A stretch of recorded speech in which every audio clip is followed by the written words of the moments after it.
भाई सब ओके है। कार्तिक सर बहुत उम्र के हो गए अब तो।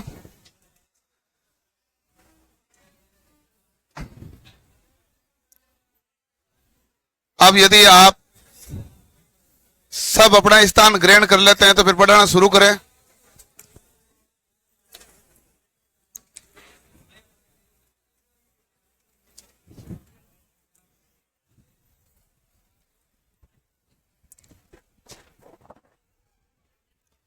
हाँ भाई।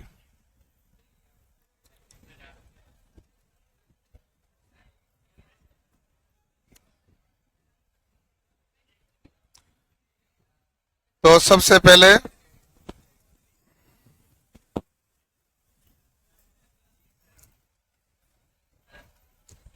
बैठ जाओ बैठ जाओ। हम कल पढ़ रहे थे सिंगल फेज मोटर के बारे में। आज हम पढ़ेंगे सिंगल फेज मोटर के बारे में आगे का भाग। कल जो भाग पढ़ा था उसमें हमने कैपेसिटर स्टार्ट और स्थायी कैपेसिटर मोटर तक पढ़ा था। आज उसके आगे शुरू करना है, तो ध्यान से देखना भाई चीजें, ठीक है ना। कल वाला सिंगल फेज मोटर का अंश समझ में आ गया। सिंगल फेज मोटर कल जो पढ़ाई थी वो समझ में आई कि नहीं आई? आ गई। ऐसा कोई उसमें टिपिकल भाग था ही नहीं, वो एक्चुअल में आसान ही भाग है। सिंगल फेज मोटर खुद ही पूरी आसान है। आपको अलग अलग सभी मोटर का जो भाग है उसमें पार्ट्स जो भी याद रखना पड़ता है, पर तब कुछ नहीं है, समझ में नहीं आए ऐसा कुछ नहीं है। क्लियर? हाँ। तो single phase motor self start नहीं होती है। इसको सेल्फ स्टार्ट बनाने के लिए दो फेजों में विभक्त करते हैं। जैसे हमारे पास दो या दो से अधिक फेज हो जाते हैं, घूर्णित चुंबकीय क्षेत्र उत्पन्न हो जाता है, और घूर्णित चुंबकीय क्षेत्र उत्पन्न हो जाता है तो सेल्फ स्टार्ट हो जाएगी। तो सेल्फ स्टार्ट होने के लिए चाहिए भी क्या है? घूर्णित चुंबकीय क्षेत्र चाहिए। क्लियर?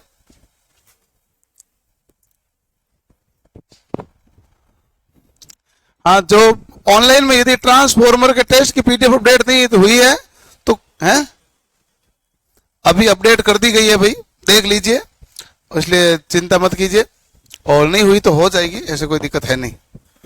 हाँ, फिर आपने कैपेसिटर इसलिए जरूरी समझा क्योंकि 90 डिग्री का अंतराल बन नहीं रहा था, आपको 90 डिग्री अंतराल बनाना था। जैसे आपने स्टार्टिंग कैपेसिटर जोड़ा ना, तो एक्चुअल में देखा जाए तो उसमें 90 डिग्री मतलब 80 से 90 डिग्री के बीच फेज अंतर बनता है। 90 डिग्री से ज्यादा नहीं बनता, 90 डिग्री से कम ही बनता है, जो 80 से 90 डिग्री के बीच फेज अंतर का निर्माण हो जाता है। क्लियर? उसके बाद हमने स्थायी कैपेसिटर वहां पर पढ़ा था। स्थायी कैपेसिटर कहां पढ़ा था हमने? जहां पर प्रारंभिक टॉर्क बहुत ज्यादा आवश्यकता होती नहीं है और अब केंद्रीय स्विच नहीं लगाना पड़ता है। अब केंद्रीय स्विच क्या है? जैसे ही 75 से 80% गति होती है तो ये खुद ही बंद हो जाता है। आपका ये दिमाग होगा कि इसको पता कैसे चलेगा खुद ही बंद हो गया। तो ये एंड प्लेट के सिरे पर लगा रहता है। इसका एक भाग है जो स्थिर भाग रहता है, दूसरा भाग है जो रोटर के साथ जुड़ा रहता है। जैसे ही उसकी गति जो उसको पहले सेट की जाती है, जो उसकी गति 75 से 80% के आसपास पहुंच जाती है, तो वो रोटर से संपर्क क्या कर लेगा? तोड़ लेगा। और इसका मतलब वो जो वाइंडिंग है, सेकेंड वाइंडिंग है, सेकेंडरी या ऑक्सिलरी, वो क्या हो जाएगी? हट जाएगी परिपथ से। तो ये रोटर में एक भाग उसका है जो जुड़ा रहता है, तब पता चलता है। अब केंद्रीय स्विच को हर 4-6 महीने में चेक कर लेना चाहिए कि ठीक है कि नहीं है, क्योंकि उसमें स्प्रिंग होती है, बड़ी स्प्रिंग होती है। तो स्प्रिंग से ढंग से काम कर रही है कि नहीं कर रही है। यदि स्प्रिंग ढंग से काम नहीं कर रही है तो उस केस में क्या होता है कि वो लगातार जुड़ा रहता है और इससे मोटर की दक्षता प्रभावित होती है। धीरे धीरे दक्षता क्या होती है? घटती है। इसलिए 4-6 महीने वो चेक कर लेना चाहिए कि स्प्रिंग वगैरह सही काम कर रही है कि नहीं कर रही है। बस ये अब केंद्रीय स्विच का रहता है। ठीक है, चलो अब हमारे पास कैपेसिटर में एक अंतिम अंश बाकी था, उसको हम पढ़ लेते हैं।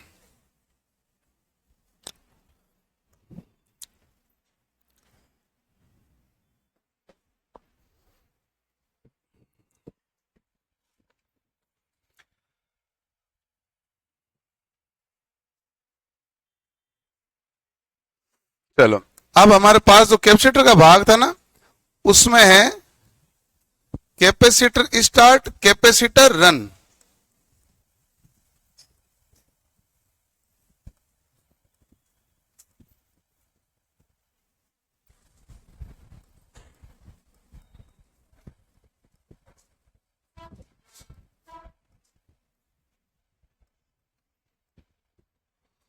Capacitor start, capacitor run motor, यानी स्टार्ट करेगा उसके लिए भी कैपेसिटर चाहिए और रनिंग के लिए भी क्या चाहिए, कैपेसिटर चाहिए। तो दोनों समय कैपेसिटर का गुण होना चाहिए।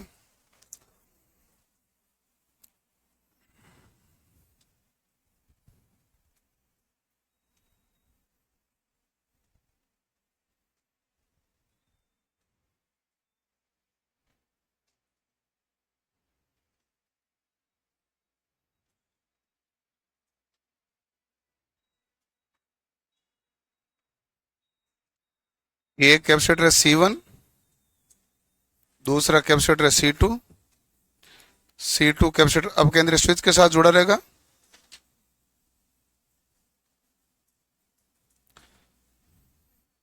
ये इसमें रोटर कनेक्टेड है। यहां से हमने क्या दिए है, एसी सप्लाई। तो बताओ ये वाइंडिंग हमारे पास कौन सी कहलाएगी भाई, रनिंग वाइंडिंग।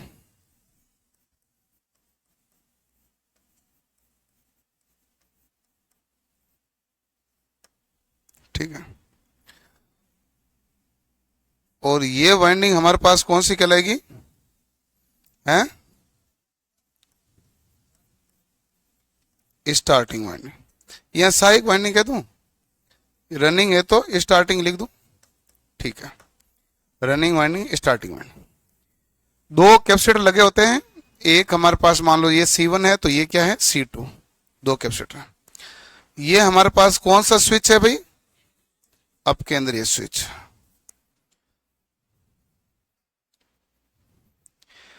C1 कैपेसिटर लेके कोई तनाव है नहीं, क्योंकि ये कागज संधारित्र है जो इस तरह रूप से लगा रहता है। आप इसमें एक कंफ्यूजन लेके आ सकते हो कि सर हमने किताब में 2 से 2.5 पढ़ा है, आपने 2 से 5 लिखा है, तो ये 2 से 5 माइक्रोफेरेड ही सही है और इसी माप का ही काम में लिया जाता है। इवन आपके निमी की बुक में भी उन्होंने डायग्राम बताकर उदाहरण बताए तो 3 माइक्रोफेरेड का लगा के बताए उदाहरण ही। ठीक है ना, 2 से 5 माइक्रोफेरेड का ही काम में लेते हैं। पहले ज्यादातर 2.5 माइक्रोफेरेड का प्रचलन था, अब नहीं है।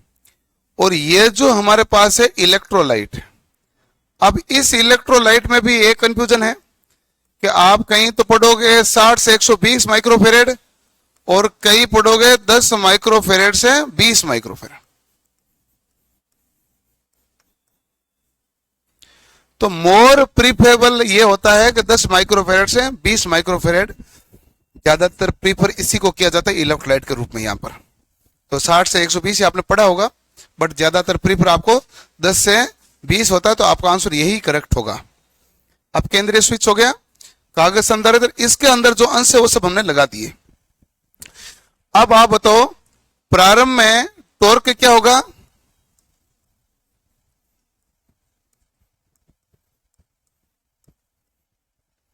प्रारंभ में टॉर्क क्या होगा, उच्च। उच्च टॉर्क में वैसे पूछा नहीं जाता है इसमें कितना गुना होता है, लेकिन पूछ भी ले तो 3 गुना होता है, 300% है। 300% का मतलब कितना गुना है भाई, 3 गुना। प्रारंभिक शक्ति गुणांक भी क्या होता है, उच्च होता है।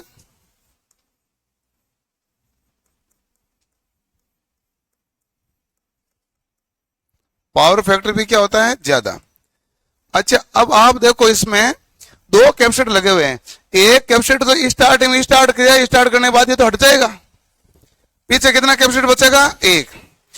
और इसमें ये जो लोड लेता है, इसका जो अधिकतम लोड है उसे 125% लोड ले सकता है। ये अपने लोड का 125% तक ही सहन कर सकता है, उसके बाद क्या हो जाएगा, बंद। तो ये कितना लोड सहन कर सकता है, 125%। मतलब 100% जो लोड होता है ना, उसमें 1% लोड और जुड़ के आ गया तो भी चलेगा, लेकिन उससे ज्यादा लोड आने पर यह कार्य नहीं करेगा। यह 125% लोड को सहन कर सकता है।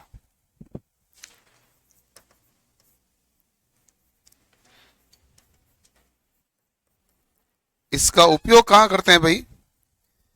इसका उपयोग कंप्रेसर में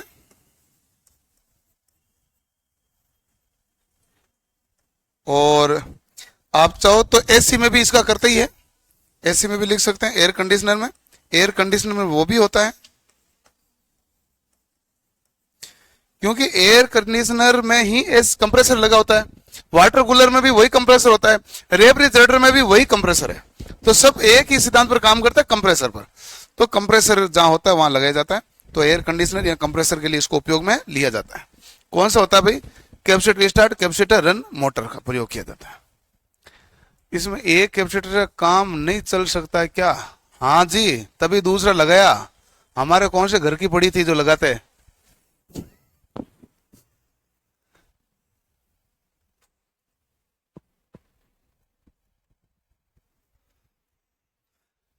भाई हमने एक कैपेसिटर के दोनों तरीके से लगा के देखे ना, तो ये लोड भी 125% तक सहन कर ले, ये कंडीशन है ना। इसलिए हमें इस तरह कैपेसिटर भी लगाना पड़ा।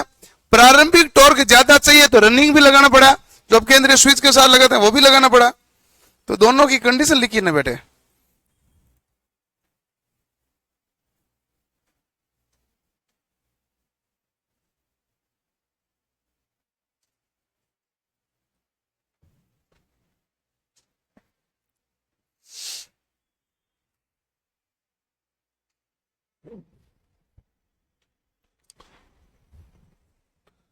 साइड में स्क्रीन कट रही है तो हमारे पास एक टेक्निकल टीम का बंदा बैठा है, वो सही कर देगा स्क्रीन। हरिंदर रहेगा तो तू फिर क्या करता है? यूं चल ठीक है।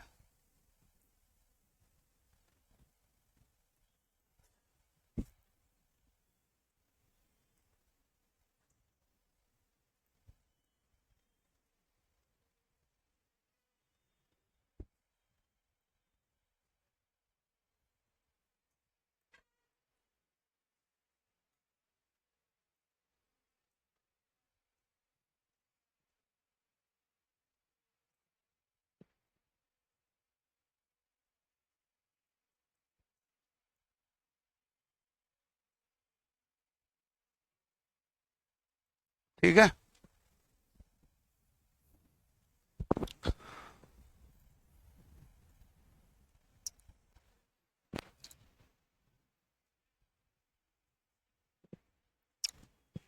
लिख लिया भाई। अब इसमें क्या कि रनिंग जब करते हैं ये मोटर, तो लोड कई बार ज्यादा हो जाता ना, तो ये लोड ज्यादा जनरली होना नहीं चाहिए। फिर भी यदि जैसे इसका लोड ज्यादा होगा तो इसकी दक्षता क्या हो जाएगी? कम हो जाएगी।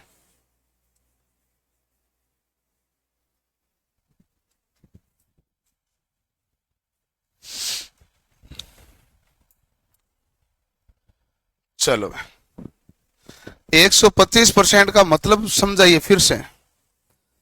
125% का मतलब है 100 से 25 ज्यादा।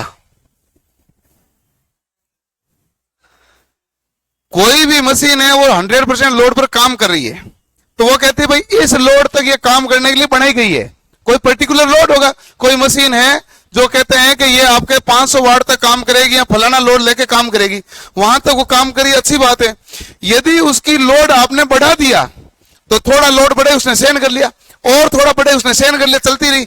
लेकिन 25% तक लोड बढ़ जाएगा तब तक चलेगी, उसके बाद ये कार्य नहीं करेगी। जबकि सिंक्रोनस मोटर तो 5% ज्यादा ही लोड सहन नहीं करती। वो कहता है अपना को जो लोड दिया नियत दो, नियत गति से चलेंगे। 5% से ज्यादा दे दिया लोड में परिवर्तन, अपन हो जाएंगे बंद। ये सिंक्रोनस कहती है। लेकिन ये कितना सहन कर सकती है? 25% अधिकता को सहन कर सकती है। तो जैसे ही लाइन लिखी जाए 125% लोड का मतलब क्या हो गया, जो इसका लोड है, जो लोड क्षमता है, उससे 25% ज्यादा तक ये सहन करके कार्य कर सकती है। जैसे आपके गेहूं पीसने वाली मशीन है और उसकी एक निश्चित क्षमता होती है, आपने क्या कर दिया, वो जो वो ज्यादा खोल दिया तो गेहूं ज्यादा चले गए तो उसको घूमने में दिक्कत आ रही है। तो यदि आपने अत्यधिक खोल दिया तो वो जाम होकर बंद हो जाएगी और 25% लोड है तब तक सहन करके चला लेगी। वो फिर भूम भूम करेगी या वाइब्रेशन ज्यादा करेगी, जो भी करेगी, तो आपको पता तो चल जाता है, तो तुरंत दौड़ के उसको पहले बंद करते हैं कि पहले इसको बंद करो, क्योंकि वहां पर लोड तो वही है। तो ये है 25% लोड का मतलब, ठीक है ना। एक बच्चे ने उसको समझाया कि 25 देख 100 में 25 जोड़ने पर होते हैं, ठीक है। चलो, आपके कोई दिक्कत नहीं है, सवाल सारे आ जाएंगे, ऐसा कोई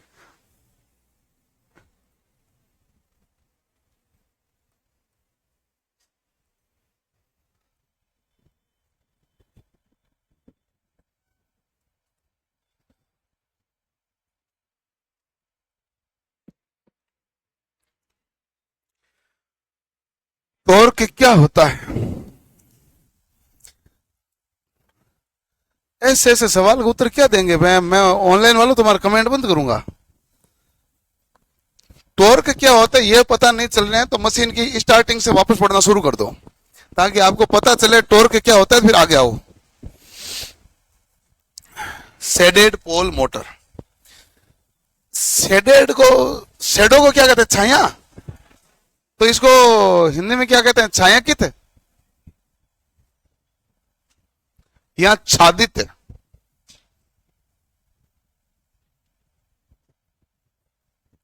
छादित ध्रुव मोटर, यही नाम है ना इसका भाई हिंदी में, shaded pole motor. Shaded pole motor में जो पोल होता है,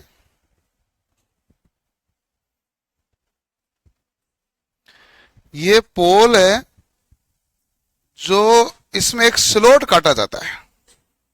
शेडेड पोल मोटर में जो पोल होता है ना, इस पोल में क्या काटा जाता है? एक स्लॉट काटा जाता है भाई।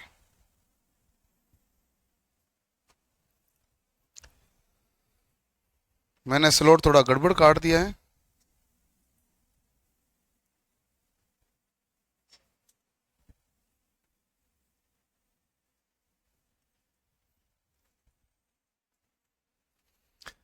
इसमें एक स्लॉट काटा जाता है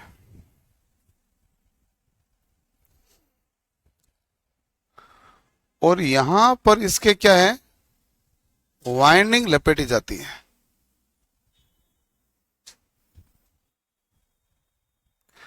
वाइंडिंग लपेटने के कारण यहां पर एक चुंबकीय फ्लक्स उत्पन्न हो जाता है, जिसकी डायरेक्शन इस प्रकार होती है।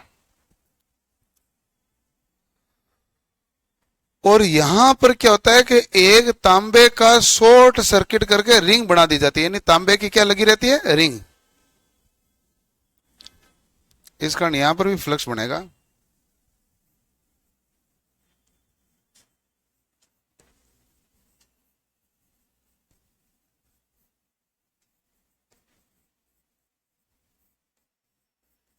तांबे की शॉर्ट सर्किट रिंग हो गई, ठीक है। अब जैसे पोल के अंदर स्लॉट काटा तो पोल के कितने भाग हो गए? 2। और जो छोटा वाला भाग है ये तो कहलाता है शेडेड पोल। ये तो पोल का कौन सा भाग कहलाता है? Shaded pole. और ये जो भाग है वो कहलाता है सेलिएंट।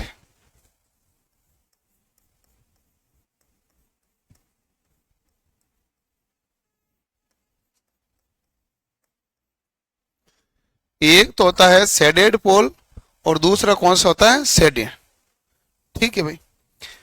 तो हमारे पास जो शेडेड पोल है इसका आकार कितना होगा? सेलिएंट पोल का 1/3।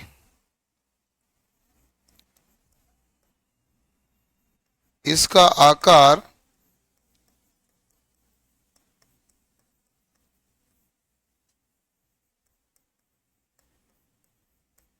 सेलिएंट पोल का 1/3। ठीक है भाई। अब देखो कि हमारे पास जो सेलिएंट पोल होता है ये मुख्य पोल की भूमिका में होता है। यहां पर पूछा जाए मुख्य पोल के रूप में कौन काम कर रहा है? Shaded pole. जैसे चुंबकीय फ्लक्स बढ़ेंगे तो चुंबकीय फ्लक्स ज्यादा कहां बनेगा?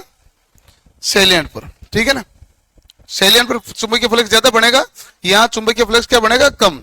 लेकिन तांबे की शॉर्ट सर्किट रिंग लगी होती है, तो जैसे तांबे की शॉर्ट सर्किट रिंग को फ्लक्स काटेगा तो वो भी एक ईएमएफ जनरेट करता है, तो उसके कारण भी उसके एक चुंबकीय फ्लक्स उत्पन्न होता है।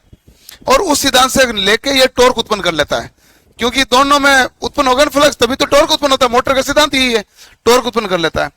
धीरे धीरे फ्लक्स का मान, चुंबकीय फ्लक्स का मान सेलिएंट से किधर जाता है? शेडेड की तरफ। धीरे धीरे हमारे पास फ्लक्स का मान सेलिएंट से शेडेड की तरफ जाता है, इसलिए इस मोटर की गति भी सेलिएंट से शेडेड की ओर होती है। इसकी गति किधर होती है? सेलिएंट से शेडेड की।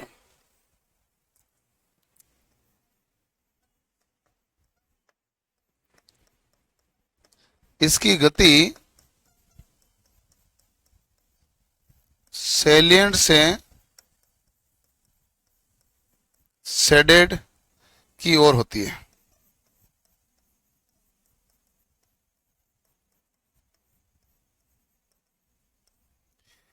अब ये मोटर ऐसा है कि मोटर के अंदर दो भाग है, एक हमारे पास स्टेटर, दूसरा रोटर। स्टेटर तो है शेडेड प्रकार का, यही हुआ ना भाई, जो पोल है। और जो रोटर है वो है स्क्विरल प्रकार का। रोटर कैसा है? स्क्विरल केज प्रकार का। इसकी गति सेलिएंट से शेडेड की ओर होती है, क्योंकि चुंबकीय फ्लक्स है, जो चुंबकीय फ्लक्स की गति किधर होगी भाई? क्योंकि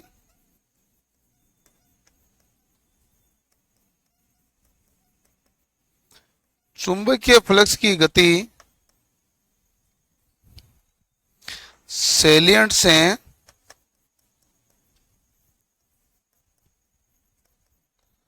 शेडेड की ओर होती है।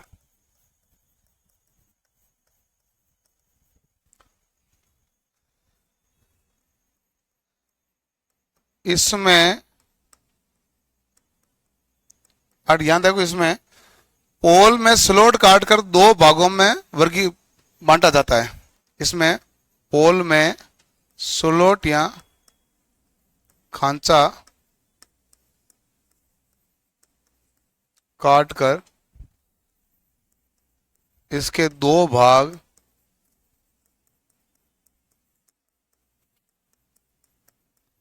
सेलिएंट तथा शेडेड किए जाते हैं। और इससे हमारे पास दो भागों में होने, एक को शॉर्ट सर्किट से करने से हमारे पास क्या उत्पन्न होगा? टॉर्क। टॉर्क उत्पन्न होने के कारण ये मोटर क्या करेगी? गति करेगी। और गति किधर होगी? सेलिएंट से शेडेड। अब जो आप इसके बारे में जान रहे हो वो अभी तक आया नहीं, अगली स्लाइड में आएगा। आपको याद है वही खिलौना विलोना करके याद रहता आपको? हाँ, शेडेड जैसे नाम आता है ना, सीधे आता है क्या? तो वो विशेषता भी आएगी अगली स्लाइड में। इसमें गति की दिशा चेंज नहीं कर सकते हैं क्या सर जी? फिर मैं दादा हाथ जोड़ूं तेरे, तू थोड़ी देर ठहर जा, गति वति सब चेंज कर देंगे, पढ़ने तो दे पूरा। जब मैं कह रहा हूं कि अगली स्लाइड में आएगी तो मतलब मेरे पास बोर्ड में जगह नहीं है, तो मैं कहां बताऊं सारी चीज? और तू कोई ऐसा है कि नया सवाल तो तूने कोई पूछा नहीं है, तूने वही लाइन पढ़ी, वो तुझे आती थी इसलिए तूने पूछी है, इसमें कोई नया काम हुआ नहीं है। और मैंने यहाँ ऑफलाइन वालों को इसलिए शांत किया क्योंकि यही कहते हैं अभी खिलौनों में काम लेते हैं क्या सर, ऐसा पूछ लेता कोई ना कोई। तो मैंने कहा अगली स्लाइड में आएगा, पहले ये बोला, कारण यही था और कोई कारण नहीं था। तो अभी कहता है सर इसकी दक्षता क्या होती है, वो सब उनको याद है, 5 से 35 है, तो आ जाएगी भाई, टाइम लगेगा।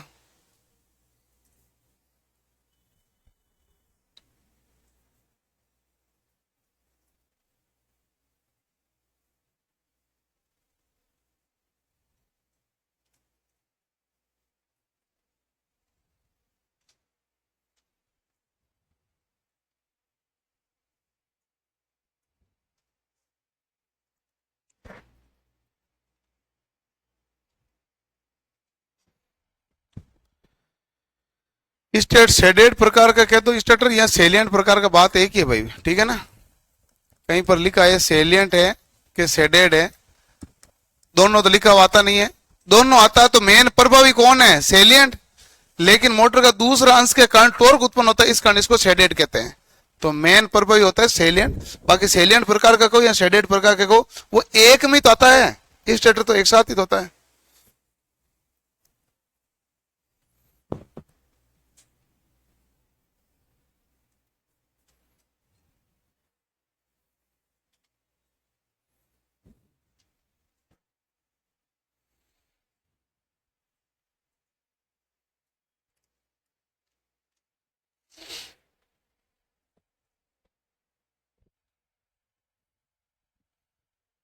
शॉर्ट सर्किट की कॉपर रिंग लगाने से हमारे पास टॉर्क जनरेट होता है, फ्लक्स उत्पन्न होता है वापस विपरीत दिशा में, इसलिए हम शॉर्ट सर्किट कॉपर रिंग लगाते हैं।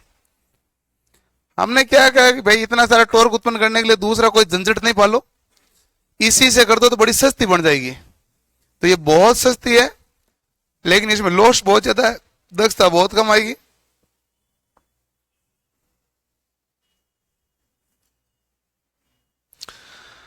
परीक्षा वालों के लिए क्या है कि कुछ मोटर इंपॉर्टेंट होती है, उसमें सर्वाधिक इंपॉर्टेंट होती है उनके लिए यूनिवर्सल, फिर इंपॉर्टेंट होती है उनके शेडेड।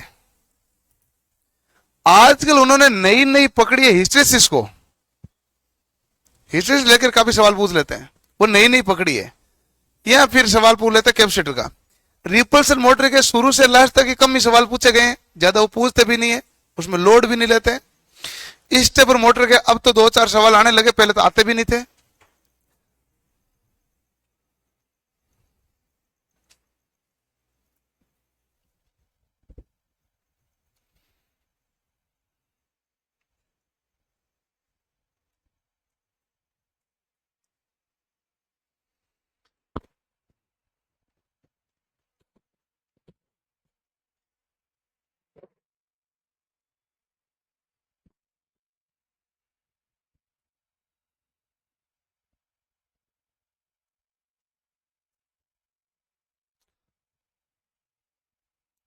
हो गया।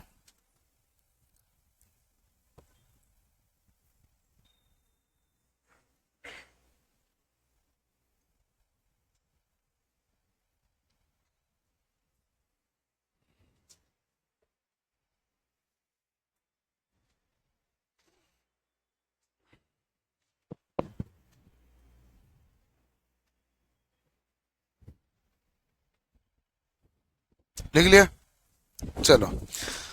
अब इसकी विशेषता जो आप जानते हैं,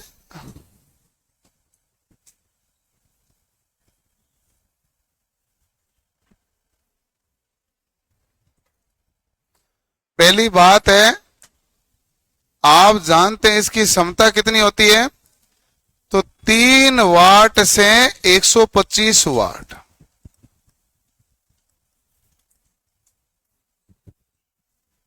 ठीक है भाई, 3 वाट से 125 वाट। यदि उसने एचपी में पूछ ली तो 1/250 एचपी से 1/6 एचपी,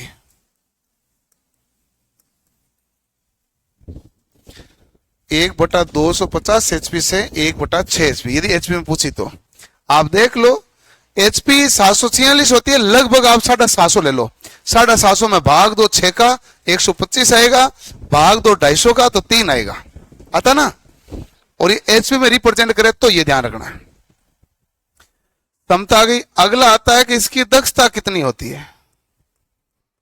इसकी दक्षता बहुत ही कम होती है, 5% से 35%।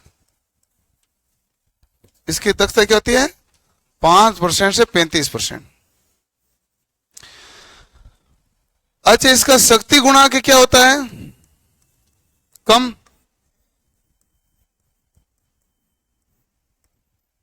शक्ति गुणा क्या होता है, कम।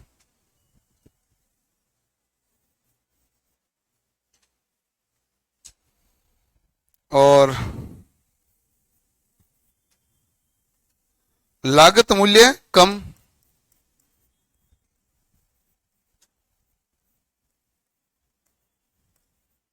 बनाने की प्रक्रिया आसान है, जटिल नहीं है, तो लागत मूल्य भी क्या लगता है भाई, कम ही लगता है।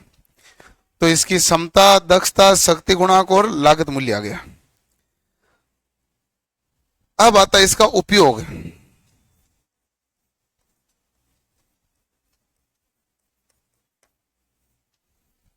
इसका उपयोग कहां करते हैं, तो ध्यान रखना खिलौनों में।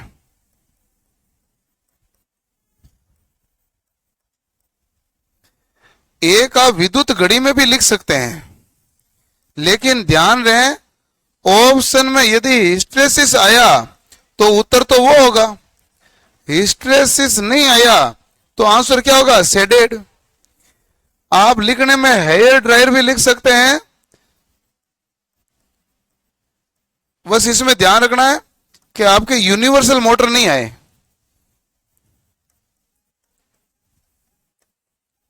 यदि यूनिवर्सल आई तो यूनिवर्सल है, और यूनिवर्सल नहीं आई तो आप हेयर ड्रायर में इस मोटर को भले काम में ले। क्लियर। एक होती है गति दिशा परिवर्तन,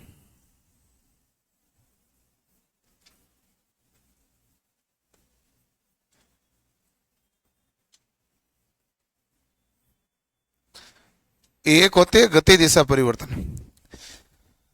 इसको एक सिंपल लाइन में लिखें तो हम कहते हैं गति दिशा परिवर्तन नहीं कर सकते हैं। यदि इसकी गहरी लाइन लिखें तो वो है कि यदि मान लो एकल परत शेडेड पोल मोटर है तो गति दिशा परिवर्तन नहीं हो सकती, क्योंकि सेलियंट से शेडेड की तरफ जाना है। लेकिन यदि द्विपरत शेडेड है तो गति दिशा परिवर्तन कर सकते हो। द्विपरत शेडेड का मतलब है शेडेड दोनों तरफ आपने बनाया। द्विपरत शेडेड का मतलब क्या होता है, शेडेड आपने दोनों तरफ बनाया।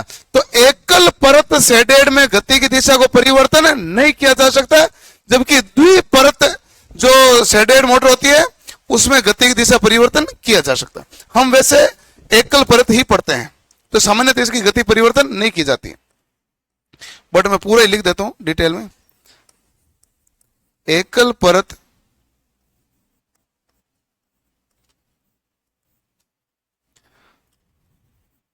शेडेड मोटर में गति परिवर्तन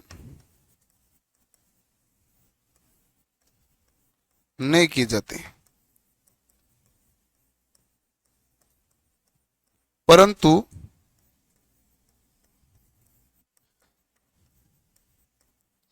द्विपरत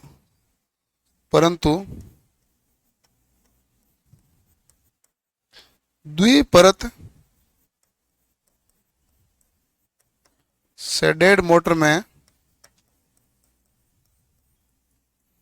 गति परिवर्तित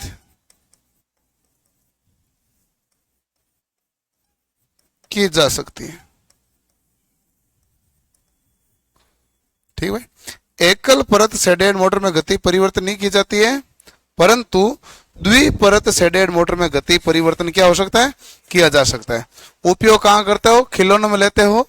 और हिस्ट्री मोटर में कॉइल होती है या नहीं, थोड़ा कंफर्म कर दें। हिस्ट्रेसिस मोटर में कॉइल होती है कि नहीं, थोड़ा कंफर्म करें। तो क्या कंफर्म करें, हमने बना के दी नहीं थी, तो मुख्य कोर पर तो कॉइल होती है।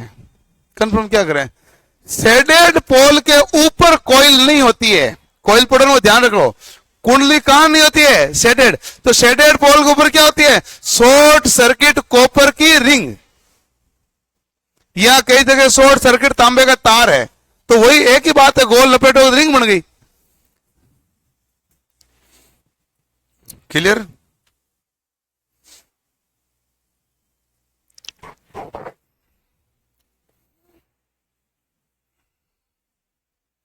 कंफ्यूजन बहुत है इसमें, हाँ भाई बहुत है, पढ़ना तो पड़ता है।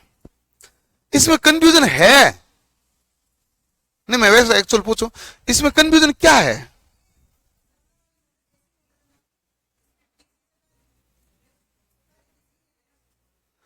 देख बेटे, डीसी वाली अलग मोटर है, एसी वाली अलग मोटर है। ये जो हम पढ़ रहे हैं ये खिलौनों में एसी वाली मोटर है। अरे बैटरी से जो भी मोटरें चलती है वो डीसी प्रकार की है।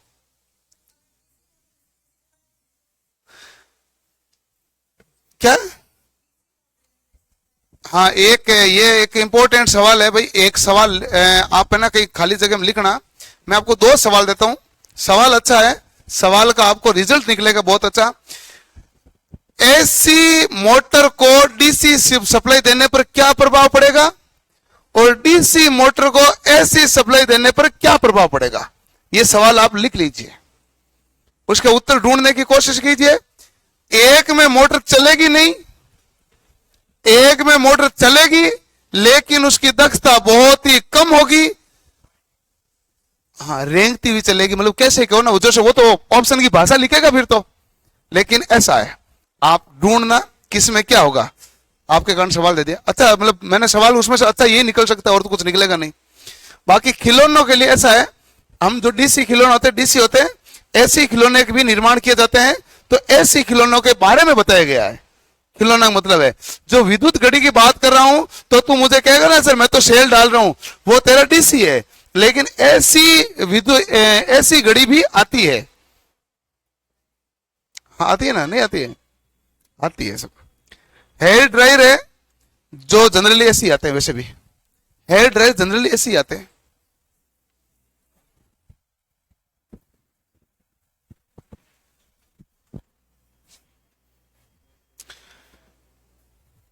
मैंने दो सवाल दिए। यदि एसी मोटर को डीसी सप्लाई देने पर क्या प्रभाव पड़ेगा और डीसी मोटर को एसी सप्लाई देने पर क्या प्रभाव पड़ेगा।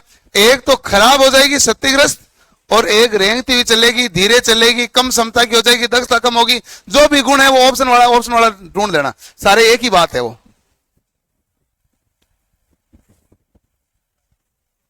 क्लियर?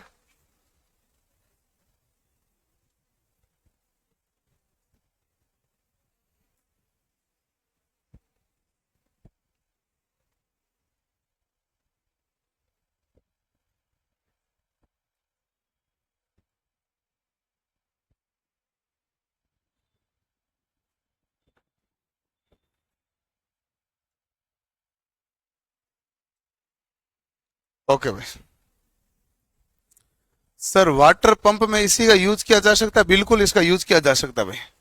वाटर पंप का मतलब जो कूलर में वो पानी देने वाली, उसमें इसका यूज किया जा सकता है भाई।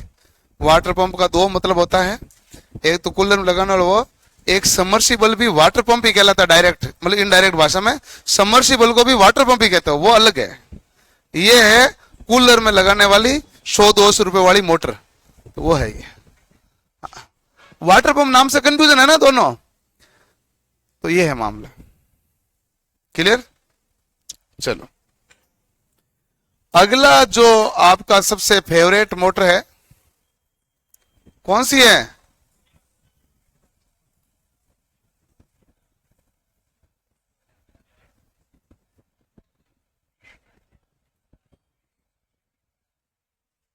आवाज मत करो भाई।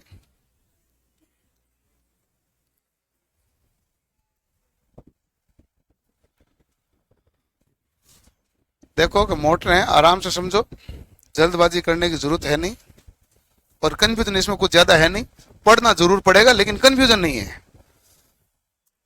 यूनिवर्सल मोटर, यूनिवर्सल को हिंदी में क्या कहते हैं?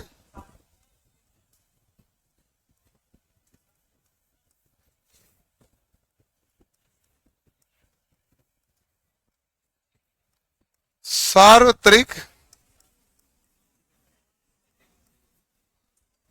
या सार्वभौमिक मोटर। यूनिवर्सल मोटर क्या कहलाते हैं? सार्वत्रिक या सार्वभौमिक, दोनों परीक्षा में नाम लिखे जाते हैं। इसकी संरचना किस मोटर के समान है भाई? इसकी संरचना डीसी सीरीज मोटर के समान है।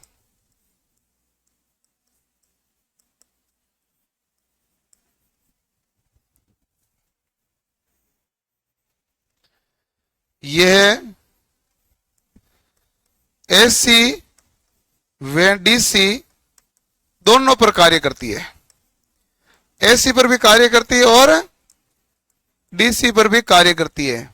तो एसी व डीसी दोनों पर कार्य करती है, एसी व डीसी दोनों पर कार्य करती है। तो एसी पर कार्य करने के कारण इसका एक और नाम पुकारा जाता है, अन्य नाम होता है एसी सीरीज मोटर। इसकी संरचना किसके समान है? डीसी सीरीज के समान। एसी और डीसी दोनों पर काम करती है, तो अन्य नाम क्या है? AC series motor. जब परीक्षा में यह सवाल पूछा गया था तो ऑप्शन में AC series motor, DC series motor दोनों था, उत्तर क्या रहेगा? AC series motor. तो एसी व डीसी दोनों पर कार्य करती है। तो यह कहता है कि यूनिवर्सल मोटर का बाकी ठीक है, इसमें जो हमारे पास पहले थी मोटर जो डीसी सीरीज, उसमें क्या परिवर्तन करके यूनिवर्सल बनाए? हाँ, तो इसमें यही सवाल इनका यही रहता है कि भाई आपके पास तो पहले थी डीसी सीरीज मोटर, उसमें कुछ परिवर्तन करके हमने यूनिवर्सल बनाया। तो सवाल है परिवर्तन क्या क्या किया? पहला है कि हम चाहते हैं कि आर्मेचर रिएक्शन प्रभाव कम से कम हो, इसलिए यहां कंपनसेटिंग वाइंडिंग जोड़ना आवश्यक है, जबकि वहां पर जोड़ना इतना आवश्यक नहीं था। क्लियर? तो पहला मामला।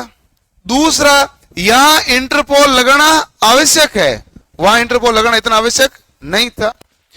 और तीसरा है, यहां पर जो ब्रश काम लेते हो उच्च प्रतिरोध वाले होने चाहिए, वहां पर उच्च प्रतिरोध के ब्रश को लेने के इतना आवश्यक नहीं था। अच्छा, वहां इतना आवश्यक नहीं था का कारण क्या है? क्योंकि वो कम क्षमता की होती है, और हम जो ये काम लेते हैं इसकी क्षमता क्या होती है? ज्यादा। कारण विशेष रूप से ये होता है। क्लियर? और एक और इंपॉर्टेंट, उसमें थोड़ा ज्यादा एयर गैप चल सकता है, लेकिन इसमें एयर गैप क्या होना चाहिए? कम होना चाहिए। इसमें एयर गैप क्या होना चाहिए? कम होना चाहिए। यदि इसमें एयर गैप ज्यादा हो गया तो ये कार्य सही नहीं करेगी, इसका एयर गैप क्या होना चाहिए? कम। ये विशेष रूप से ध्यान रखना उसकी तुलना में। तो 3-4 परिवर्तन है, जो परिवर्तन करके फिर हम इस मोटर का क्या कर रहे हैं? निर्माण।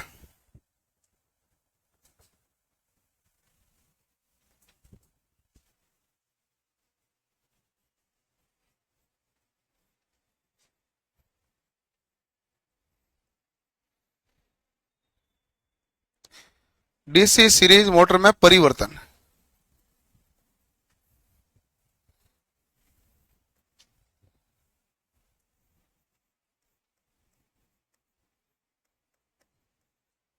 एयर गैप यथासंभव कम होना चाहिए,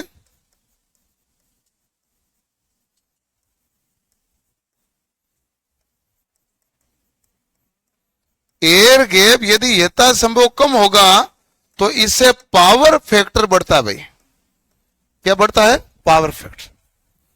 दूसरा,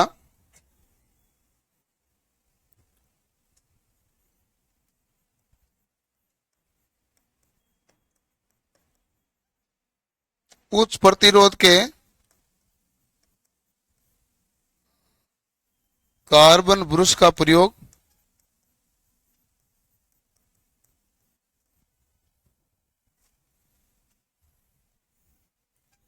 तीसरा, आर्मेचर रिएक्शन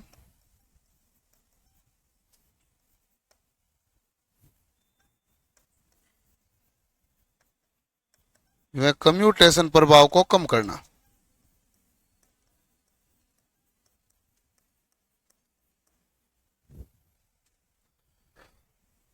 ये 3 काम करना है।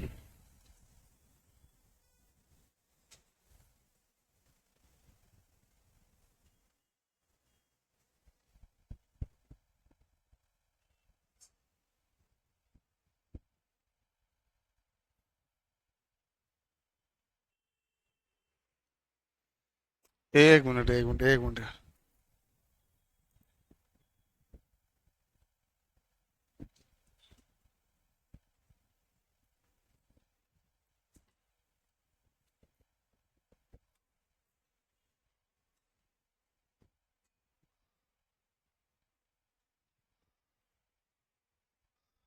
वो कह रहा है प्रतिरोध का क्या प्रभाव पड़ता है। तो प्रतिरोध का प्रभाव तो हमने उस समय भी बताया था, प्रतिरोध ज्यादा होगा तो धारा थोड़ी सी क्या होगी, नियंत्रण रहेगी, तो स्पार्किंग की संभावना कम आएगी। हमने उच्च प्रतिरोध के कार्बन ब्रश का प्रयोग तभी किया जब स्पार्किंग को कम करना पड़ा। उसके दो विधियां लगाई थी, एक इंटरपोल और एक उच्च प्रतिरोध के कार्बन ब्रश। पीएफ है पावर फैक्टर। आप टेक्निकल पढ़ते हैं, कुछ हम उम्मीद कर लेते हैं।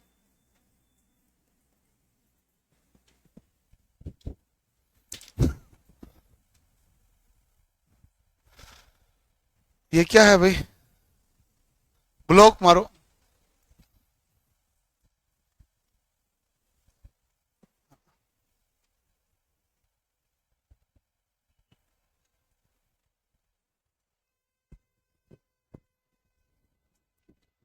है?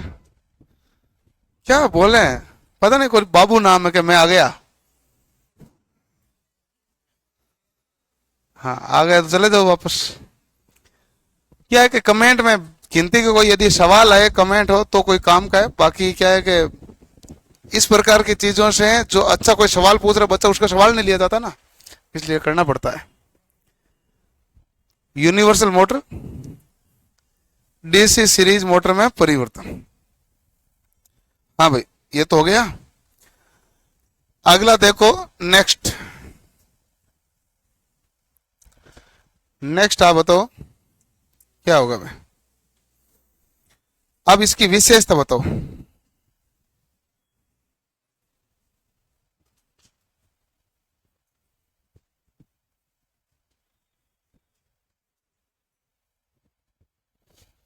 विशेषता तो बताओ। यूनिवर्सल तो आपका ठीक लगता है, आपको आता है। मैं तो आपको इस प्रकार से यूनिवर्सल लिखा रहा हूं कि कोई सवाल नहीं छूटे। आप देख लेना, जितने सवाल पूछे जाइए सारे पॉइंट में है। अब बताओ इसकी विशेषता क्या है। तो पहली बात तो इसको बिना लोड चालू नहीं किया, क्योंकि बिना लोड इसकी गति बहुत ज्यादा होगी, और जैसे जैसे इसका लोड बढ़ेगा गति क्या होगी, घटेगी।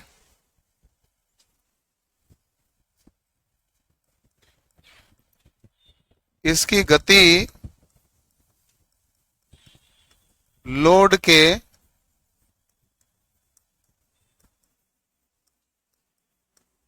व्युत्क्रमानुपाती होता है।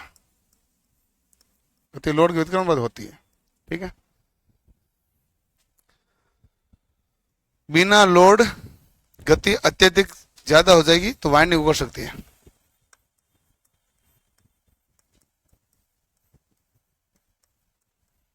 बिना लोड इसे चालू नहीं करना चाहिए।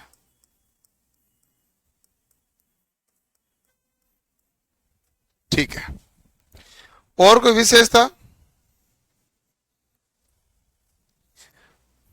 गति और लोड का लिखो तो ग्राफ ऐसा होता भाई। ये क्या है, लोड, ये है गति।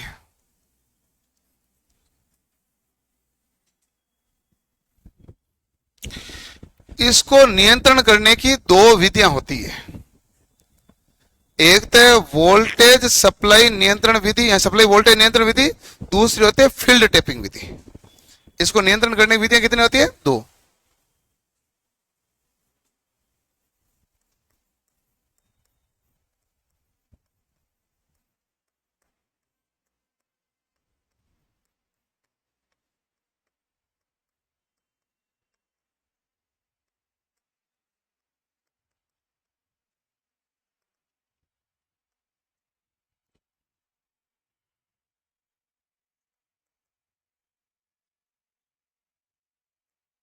पहला है सप्लाई वोल्टेज नियंत्रण विधि। सप्लाई वोल्टेज नियंत्रण विधि होती है परिवर्तित प्रतिरोध द्वारा। किसके द्वारा होगी भाई, पंखा नहीं होता आपके, ये रेगुलेटर लगाया, सप्लाई वोल्टेज नियंत्रण विधि है, तो इसमें क्या लगाओगे आप, परिवर्तित प्रतिरोध लगाओगे। और दूसरा होता है हमारे पास फील्ड टेपिंग द्वारा। फील्ड को ही टेप कर दिया जाता है फील्ड टेपिंग द्वारा। इसको नियंत्रण करने की कितनी विधियां होती है? 2।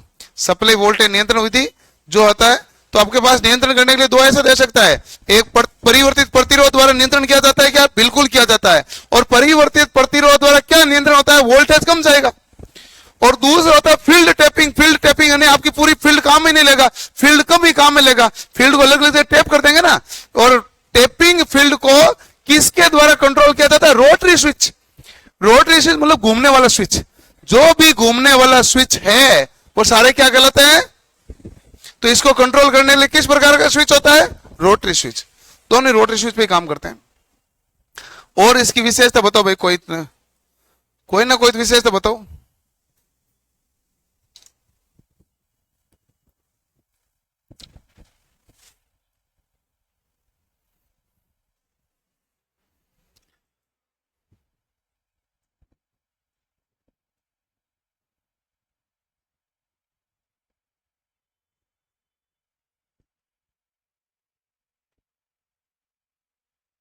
इसकी गति परिवर्तित की जा सकती है क्या?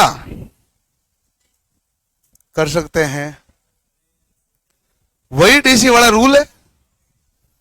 लेकिन यहां एक बात ध्यान रखना कि भाई बाकी तो ठीक है, अच्छा लेवल का सवाल पूछे तो ये है कि तुम फील्ड या आर्मेचर की दिशा तो बदल रहे हो, वो ठीक है, लेकिन उस समय आपको ध्यान रखकर कंपनसेंट वाइंडिंग की भी दिशा बदल देनी चाहिए।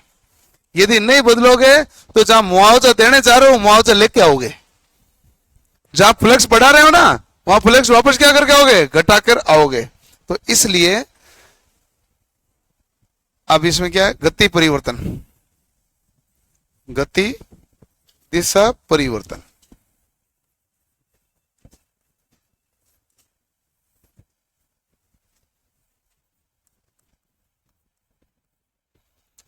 फील्ड या आर्मेचर की दिशा परिवर्तन करके।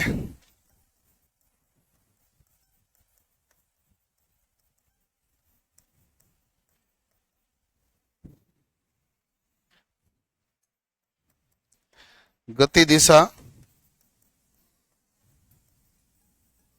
बदली जा सकती है,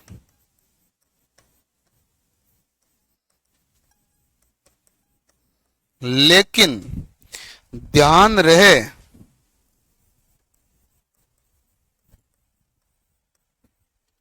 फील्ड या आर्मेचर की दिशा परिवर्तन करके गति दिशा बदली जा सकती है, लेकिन ध्यान रहे, बताओ क्या ध्यान रखना है? ध्यान रहे कम्यूटेटर की दिशा भी परिवर्तन करना आवश्यक है। सॉरी, उस कौन सी? Compensating winding. ध्यान रहे कंपनसेटिंग वाइंडिंग की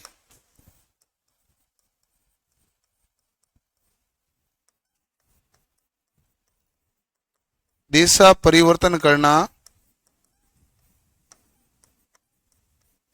आवश्यक है। यदि मान लो नहीं करेंगे तो क्या दिशा परिवर्तन नहीं होगी? हो जाएगी, लेकिन दक्षता कम होगी। यदि उसी दक्षता के साथ परिवर्तन करना है तो कंपनसेटिंग वाइंडिंग की भी दिशा बदलनी पड़ेगी।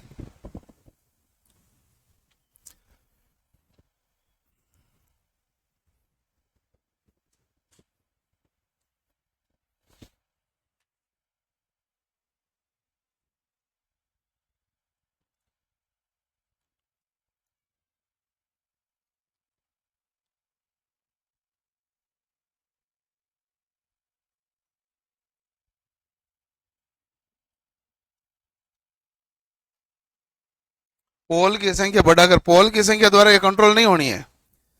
अभी तो आपको याद भी कुछ कही है, अभी तो यूनिवर्सल के पॉइंट है ना, आपके पढ़े हुए कोई पॉइंट पीछे नहीं रहना चाहिए। क्यों भाई? सब लिखा देता हूं मैं आपको, बाहर से कहीं कुछ नहीं आएगा, पढ़ना आपको ध्यान से पड़ेगा। और ये विशेष रूप से ऐसे लिखा रहा हूं कि एक एग्जाम जो, मतलब जितने भी एग्जाम है मैं सबका पेपर देखता हूं। 2021 में जब यूपीपीसीएल वालों ने परीक्षा ली थी तो उन्होंने आईएएस की तरह सवाल बना के दिया था। कुछ सवाल आईएएस की तरह बना के दिया था, वो दिया मशीन में। मशीन में दिया है कि भाई यूनिवर्सल मोटर की खासियत क्या है, तो उसमें 3 पॉइंट लिखे। पहला पॉइंट, दूसरा पॉइंट, तीसरा पॉइंट, ठीक है ना। फिर ऑप्शन दिए, पहला व दूसरा, पहला दूसरा व तीसरा, पहला व तीसरा, ऐसे दिए। और ऐसे पूरी इलेक्ट्रीशियन के जितने भी एग्जाम हुए, केवल पिछली बार यूपीपीसीएल पूछे, उन्होंने खुद ने कभी पहले नहीं पूछे। तो होने को कुछ भी हो सकता है, परिवर्तन कहीं भी हो सकता है ना। हाँ, पूरी इलेक्ट्रीशियन का बता रहा हूं, पूरे इलेक्ट्रीशियन के एग्जाम, इवन यूपीपीसीएल खुद कितनी बार एग्जाम ले, उसने ऐसे सवाल कभी नहीं पूछे, केवल पिछली बार पूछे। तो उस लेवल को आईएएस का लेवल ही कहा जाता है।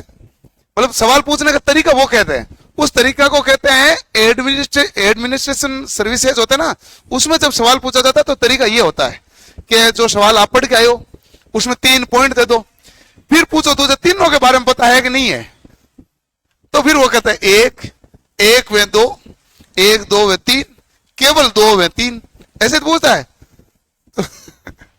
ऐसे सवाल उन्होंने विशेष रूप से मशीन में पूछे थे, और उसमें भी सिंगल पेज में पिछली बार पूछे थे 4-5 सवाल, पता नहीं। इसलिए मैं सारे पॉइंट लिखाता हूं कि भाई ऐसा सवाल यदि पूछे तो आपको सारे पॉइंट ध्यान रहना जरूरी है, क्योंकि 1 2 3 वाले में तो और कुछ ऑप्शन भी नहीं रहता है। लिख लिया?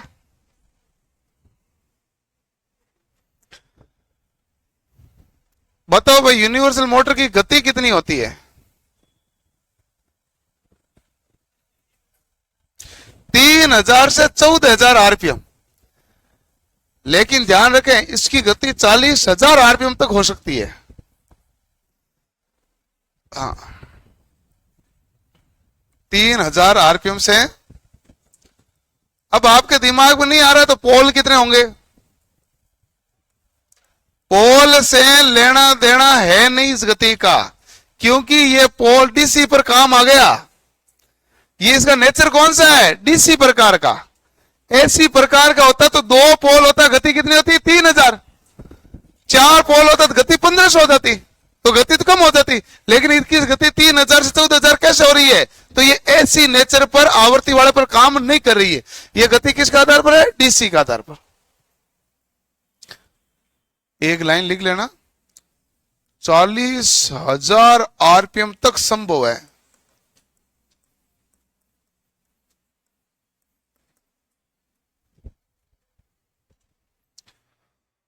उपयोग कहां लेते हैं, ये तो बड़ा इंपॉर्टेंट सवाल है भाई।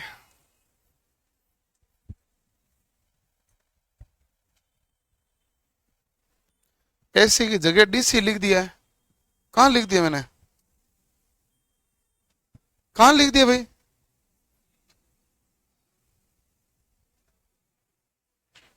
ये एसी है, ऐसा कुछ नहीं हुआ है।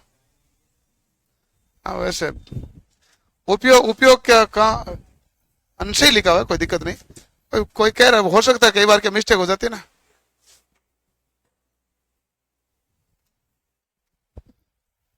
हाँ, ये भी आ जाता है, एक दूसरे की पुष्टि करता है।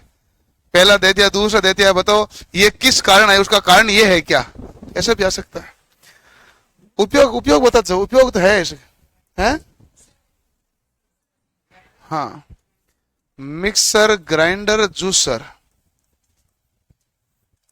Mixer, grinder, juicer. Vacuum cleaner, सिलाई मशीन में।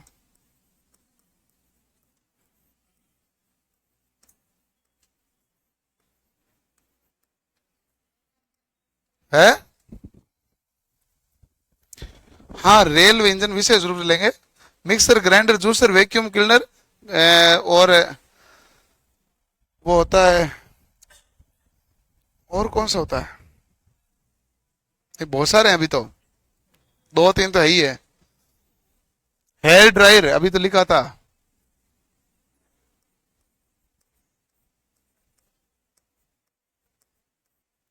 हेयर ड्रायर में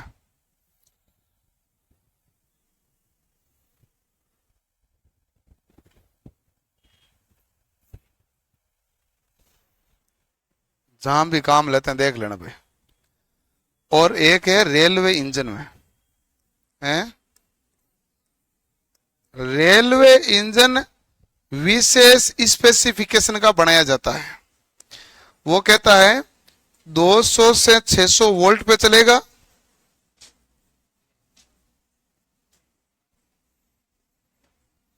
से 600 वोल्ट पे चलेगा। दूसरा है 25 हर्ट्ज की आवृत्ति है और 2200 एचपी है।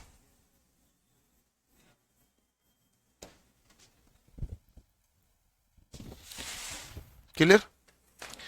तो इस स्पेसिफिकेशन के साथ ये काम करेगा।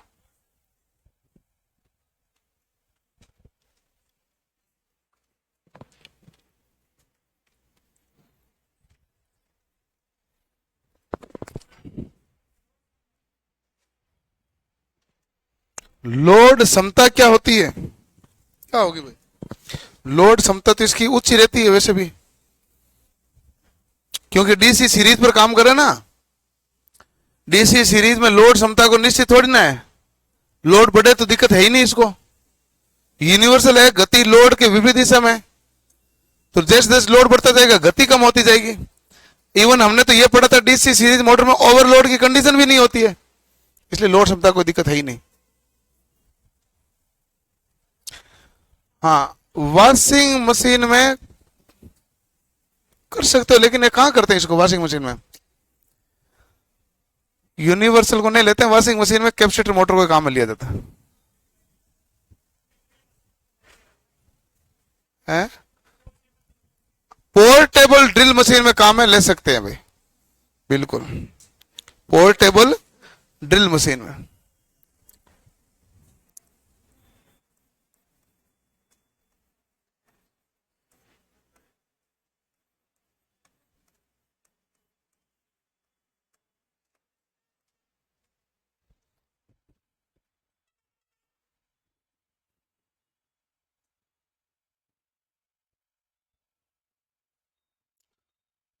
ब्लोअर में ले लो, लेकिन इतना आवश्यक है नहीं है ब्लोअर के लिए, आपको खास जरूरी नहीं है। टेबल फैन के लिए ये क्यों लेंगे हम? टेबल फैन के लिए हम इस तरह कैपेसिटर मोटर काम में लेंगे, ले सकते हैं, बट इस तरह कैपेसिटर मोटर काम में लेंगे हम टेबल फैन के लिए। मुख्यतः इनको यही काम में लेते हैं। हो गया भाई?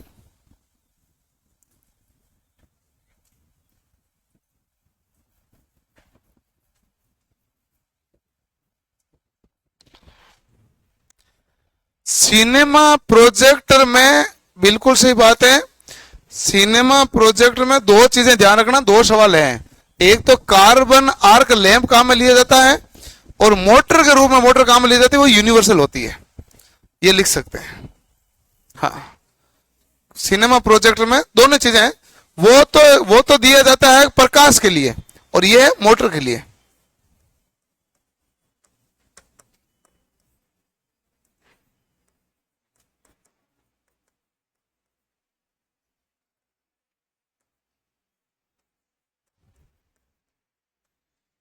सिनेमा प्रोजेक्टर लैंप में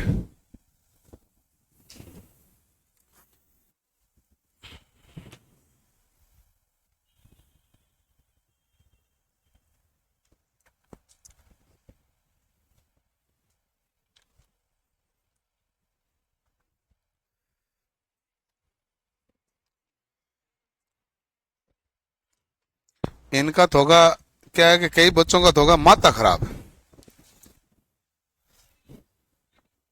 है। रेलवे इंजन के लिए जो काम में लिया जाता 25 हर्ट्ज है, ठीक है। अब इसमें एक सवाल ये बनता है, ये देखो एसी पर भी काम करती है, डीसी पर भी काम करती है, इसलिए ऐसा तो कोई है नहीं कि ये कितने आवृत्ति पर काम करे, किसी पर भी कर सकती है। अब इसमें सवाल है ये डीसी पर ज्यादा दक्षता देगी कि एसी पर देगी? सवाल ये है, डीसी पर। लिखो, इसकी दक्षता डीसी पर एसी की तुलना में अधिक होगी।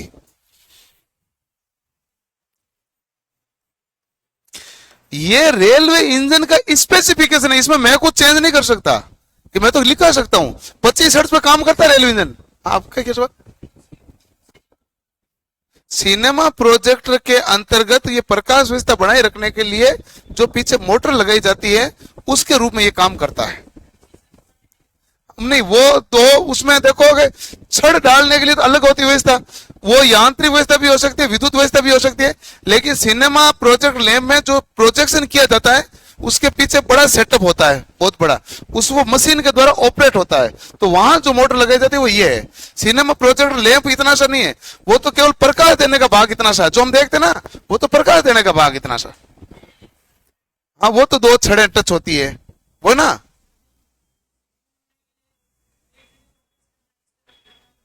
हाँ, वो उसमें भी काम में ली जाती है। एक और मैं भूल गया कि शेडेड पोल मोटर थी ना, उसको ड्रम स्विच के में भी काम में लिया जाता है। वो जो मतलब सजावटी लैंप में जो काम घुमाने वाला ना, वहां पर भी शेडेड पोल मोटर को काम में लिया जाता है। सजावटी लैंप में लाइटें घूम रही है तो अंदर जो ड्रम स्विच है ना वो घूम रहा है। ड्रम स्विच होता है नहीं होता, तो सजावटी लैंप में काम लेते हो, ये इलेक्ट्रिशियन वालों को पता होगा ना, होता है। तो वो घूमता है, तो घूमता है तो कौन सी मोटर है? शेडेड पोल मोटर, ये लिख लेना। सजावटी लैंप में ड्रम स्विच में शेडेड पोल मोटर होती है। और तो याद आ गई, इन्होंने दूसरा सवाल पूछा, इधर याद आ गए प्रकाश के साथ में, नहीं तो लिखाना मैं भूल गया था।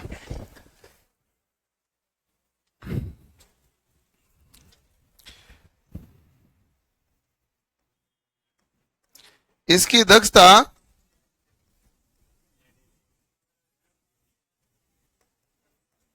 एसी की तुलना में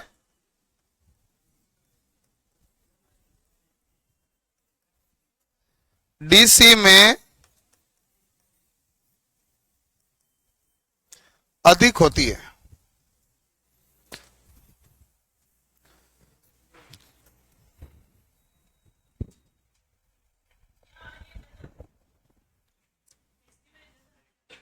हाँ, डीसी में दक्षता ज्यादा होती है, क्योंकि यहां पर मुख्यतः कंप्यूटर लगाता है ना, कंप्यूटर का प्रभाव रहता है। तो यहां पर डीसी में दक्षता ज्यादा रहती है एसी की तुलना में। विशेष रूप से यूनिवर्सल मोटर की लाइन आई है। ये लाइन किसके लिए है? Universal motor. यूनिवर्सल मोटर को हम साइड में करते हैं, फिर मशीन का पूछे तो आप कहना एसी मशीन की दक्षता ज्यादा होती है डीसी की तुलना में। लेकिन यूनिवर्सल में पूछे तो यूनिवर्सल मशीन कब अधिकतम दक्षता देगा? जब आवृत्ति कम होगी। कम आवृत्ति पर दक्षता क्या होती है? ज्यादा। ये सवाल है इसका। आवृत्ति कम होती है तो दक्षता क्या होती है? ज्यादा। निम्न आवृत्ति पर अच्छी दक्षता देता है।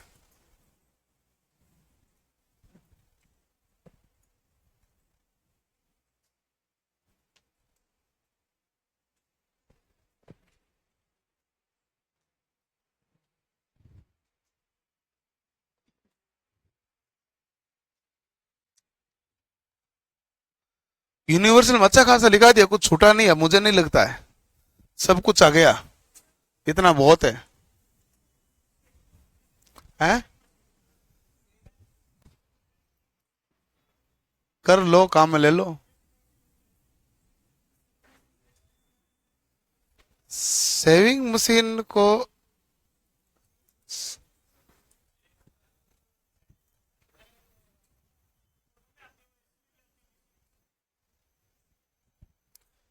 लेकिन ये छोटे आकार की मशीन होती है, क्या बता, शेडेड काम में ले सकते हैं और या फिर यूनिवर्सल लेंगे होंगे, बाकी तो कोई सी काम है नहीं।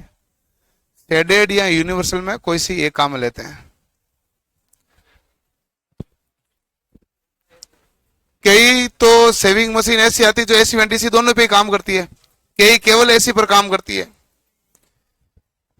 हाँ, तो ज्यादातर जो काम लेते हैं एसी व डीसी दोनों वाले लेते हैं। तो वो कहता है आधा एक घंटा तक चार्ज रह जाएगी, साथ साथ में आप काम में भी ले सकते हैं, तो वो यूनिवर्सल होनी चाहिए।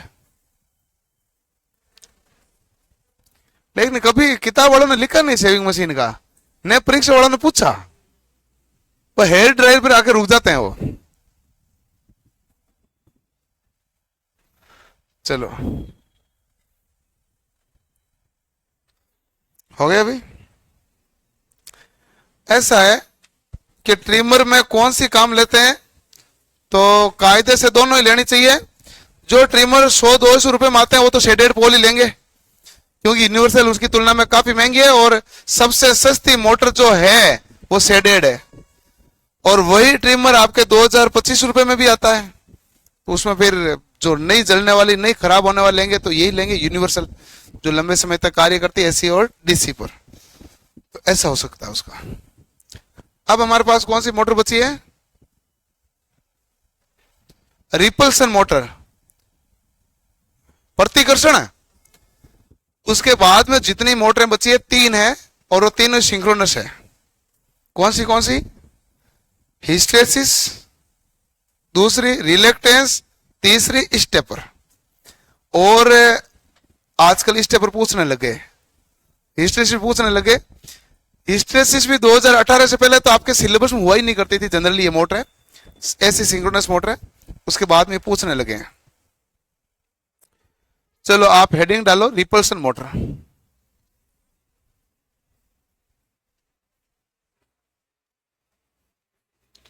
यानी प्रतिकर्षण मोटर। कोई सी भी मोटर आप पढ़ रहे हो, याद रखने का एक ही तरीका है, उसका नाम में ही उसका गुण है, मुख्य गुण उसके नाम में ही है। यदि मुख्य गुण नाम है, जैसे यूनिवर्सल है, एसी में डीसी दोनों पर काम करेगी, उसके हिसाब से सोच के पढ़ लोगे तो हो जाएगा, कोई कंफ्यूजन आएगा नहीं। यदि आपके सामने कोई सी मोटर का नाम कैपेसिटर आएगा तो कैपेसिटर पर काम करने वाली मोटर देख लो, वही आएगी। और यदि मान लो रिपल्सन मोटर है, प्रतिकर्षण मोटर है, तो ये प्रतिकर्षण के सिद्धांत पर काम करेगी। प्रतिकर्षण मोटर किस सिद्धांत पर काम करेगी? प्रतिकर्षण के सिद्धांत पर।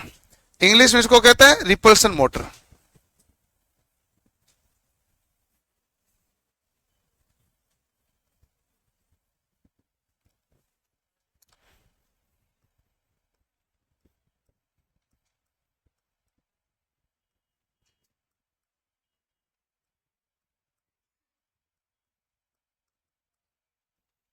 ये प्रतिकर्षण के सिद्धांत पर कार्य करती है।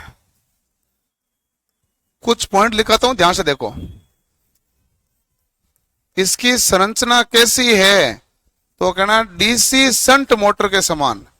एक सवाल है आपके, कौन सी मोटर डीसी शंट मोटर की तरह है? तो रिपल्सन। डीसी शंट मोटर के समान।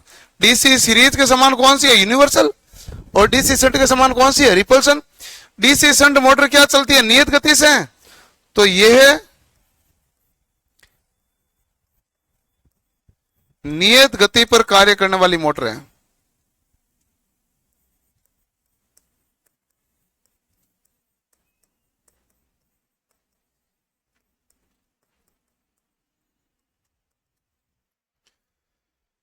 ये किस पर कार्य करने वाली मोटर है भाई? तो आप कहोगे ये नियत गति पर कार्य करने वाली मोटर है। तो ये प्रतिकर्षण के सिद्धांत पर काम करती है, डीसी शंट मोटर के समान है, और यह नियत गति पर कार्य करने वाली मोटर के समान है। किस पर है? नियत गति पर कार्य करने वाली मोटर के समान। ठीक है। और इसकी क्या खास बात है?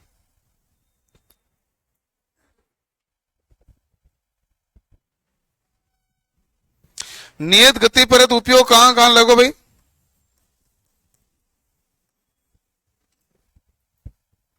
कहां गति नियत होती है? प्रिंटिंग प्रेस में,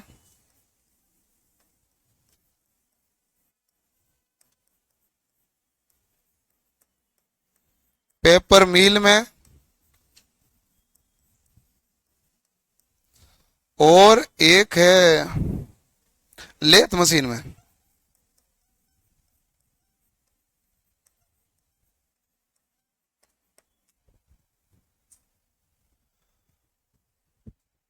इसकी संरचना जटिल है।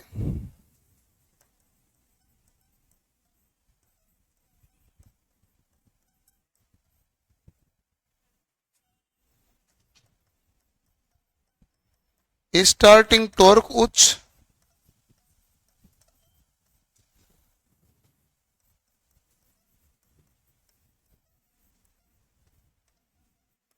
प्रारंभिक धारा निम्न होती है।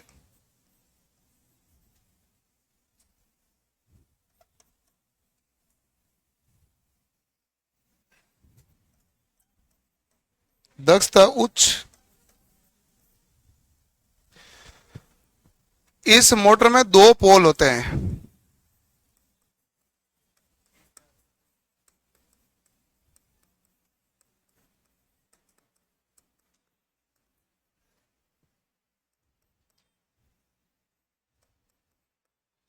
रोटर में स्थित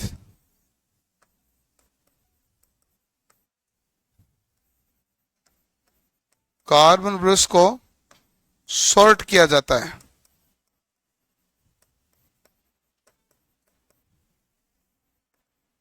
जिससे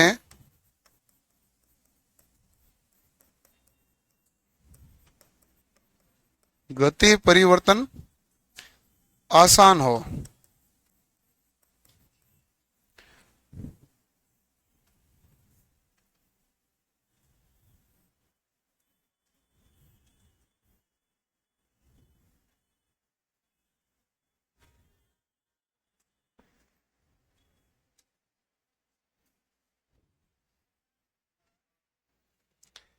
ऐसी कौन सी मोटर है जिसके संरचना मतलब जिसकी आकृति ऐसे दिखती है जैसे गले में हार हो? रिपल्शन मोटर है। एक सवाल है, बताइए नेकलेस टाइप कौन सी है? वो यही है।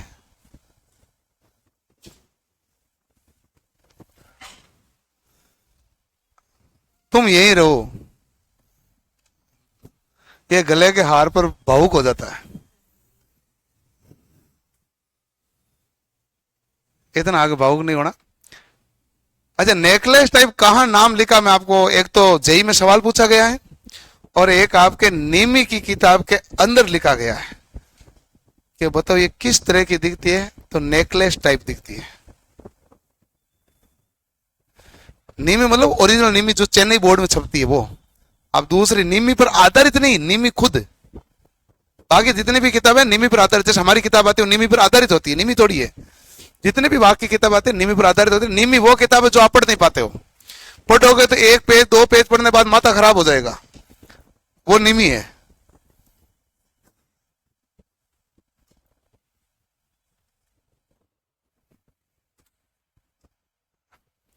लाल ऑरेंज कलर सा पेज कवर होता था, आपने देखा होगा। हाँ, हाँ, लाल ऑरेंज मिक्स है ना, ऑरेंज मिक्स ऐसा कुछ कलर था, ऑरेंज है ना। लिखो और ये बना लो, ये कौन सा है? स्टेटर अक्ष है भाई। ये कौन सा अक्ष है? रोटर अक्ष।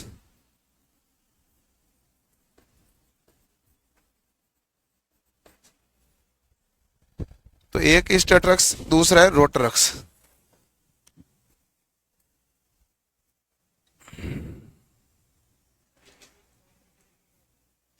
हैं?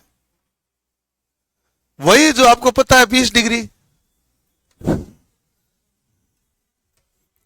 20 डिग्री उत्तर में बताता हूं ना, उत्तर तो मैं बताता ही हूं, उत्तर की चिंता नहीं करनी है।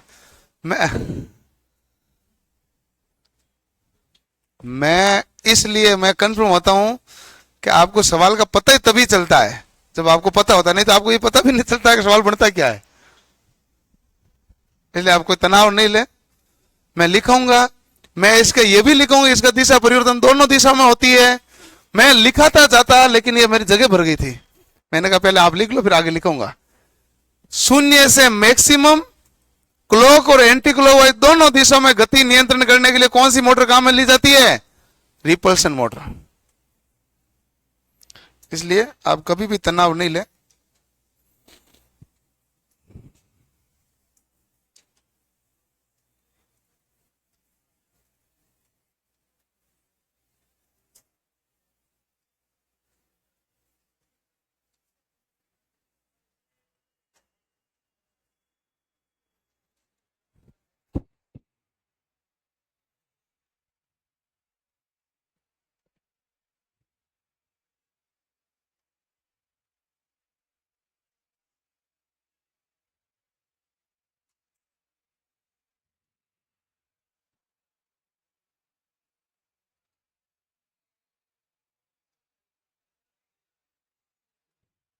लिख लिया भाई।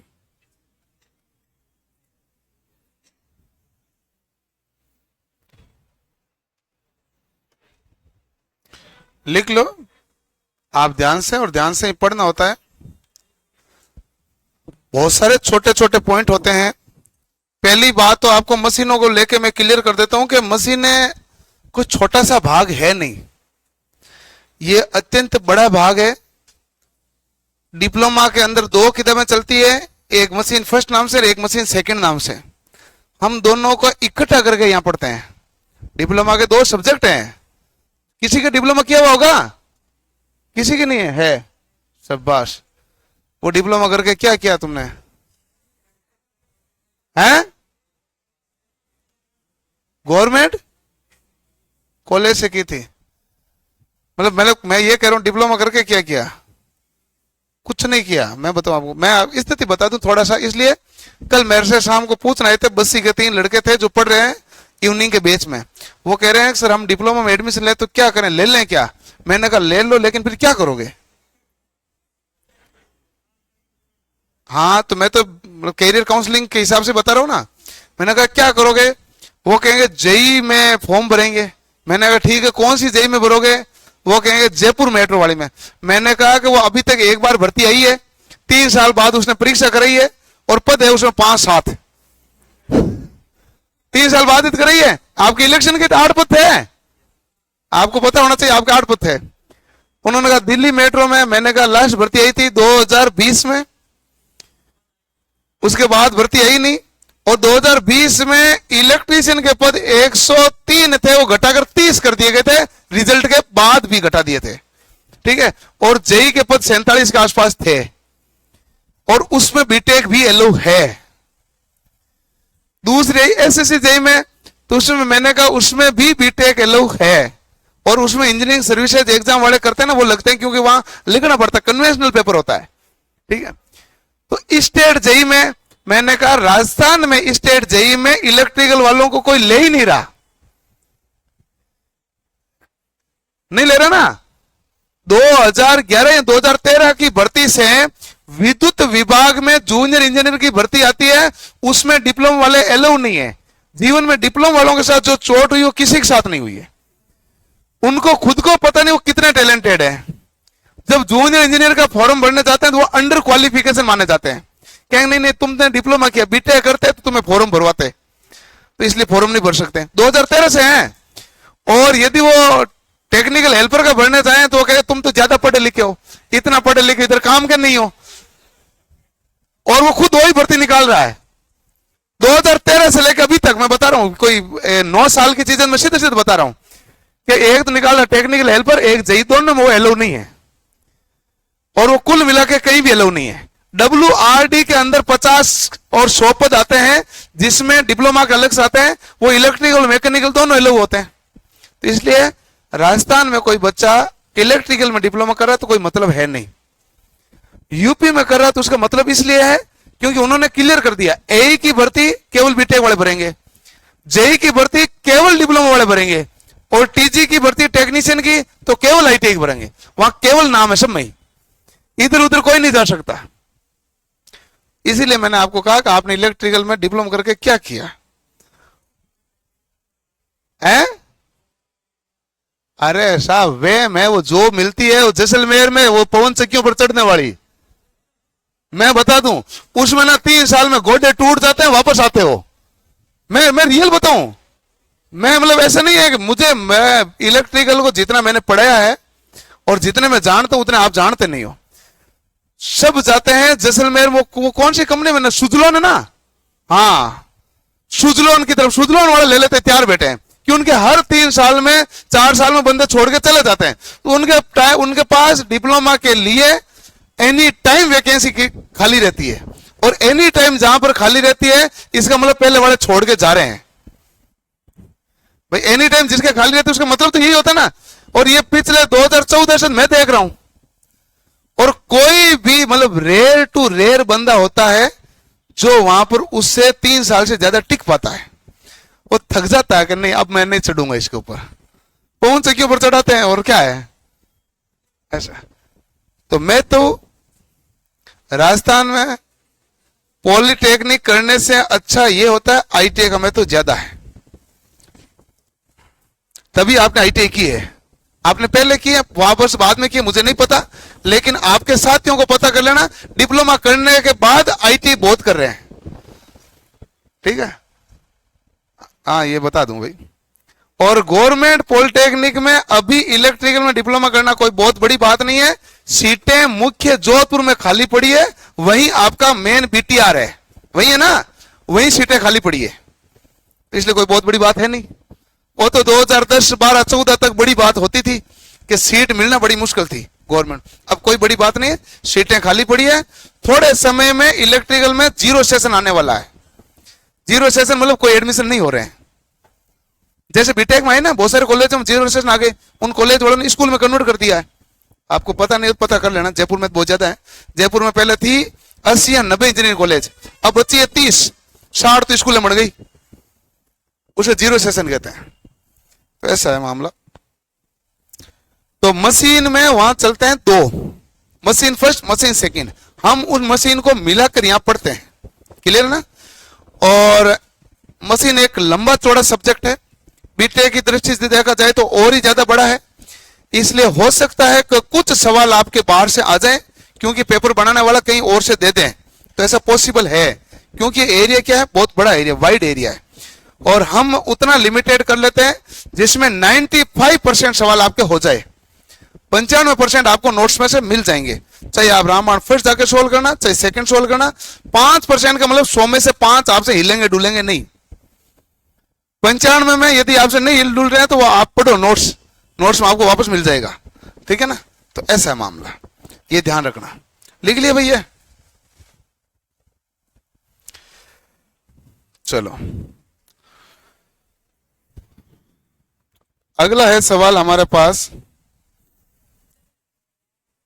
इसमें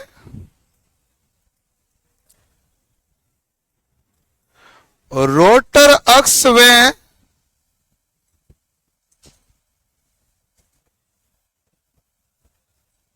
स्टेटर अक्ष के बीच कोण कितना डिग्री होता है भाई, 20 डिग्री। आप ध्यान से देख लो, एंगल और गति से संबंधित सवाल सारे यहां आप कवर हो जाएंगे, के बीच कोण कितना डिग्री होता है, 20 डिग्री। रोटर व स्टेटर अक्ष के बीच कोण कितना डिग्री बनेगा, 20 डिग्री। दूसरा मामला,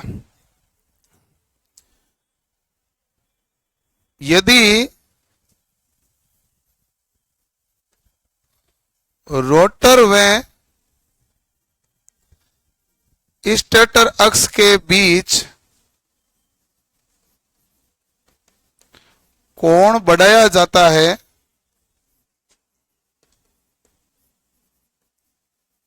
तो गति भी बढ़ेगी। कोण बढ़ाने का मतलब है कि आपको किस दिशा में ले जाना है ब्रश को, क्लॉकवाइज। अगला, यदि रोटर व स्टेटर अक्ष के बीच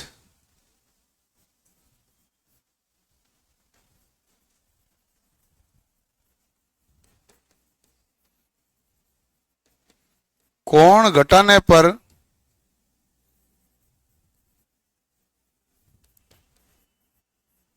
गति भी घटेगी। डायरेक्शन कौन सी हो गई, एंटी क्लॉकवाइज।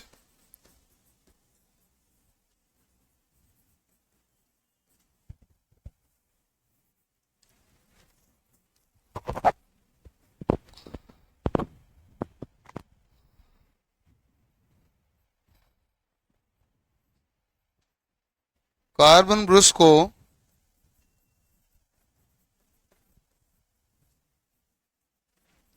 विपरीत दिशा में करने पर गति परिवर्तित हो जाती है।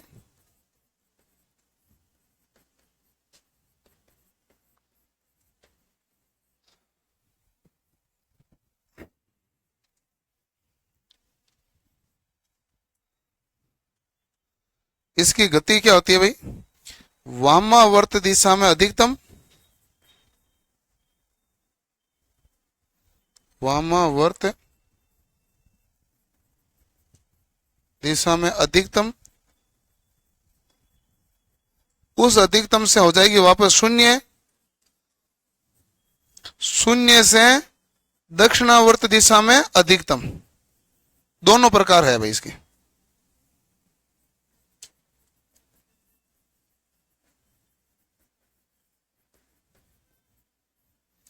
दक्षिणावर्त दिशा अधिकतम से शून्य, शून्य से वामावर्त दिशा में। तो दोनों प्रकार से गति नियंत्रण आराम से की जा सकती है। इस मोटर के द्वारा, इस मोटर की खास बात यह है कि गति परिवर्तन सबसे आसानी से कौन सी मोटर में की जाती है? रिपल्शन मोटर में।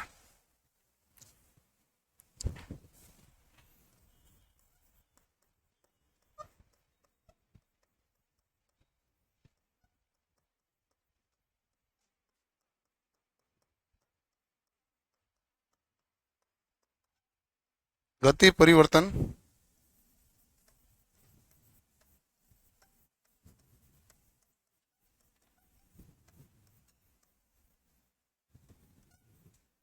बहुत ही आसानी से। ये आगे भाई गति के बारे में सारा ही क्लियर। अब इसको लिख लेना।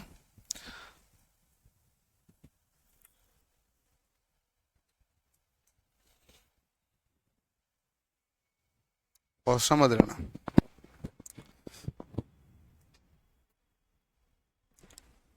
ओके, चलो भाई।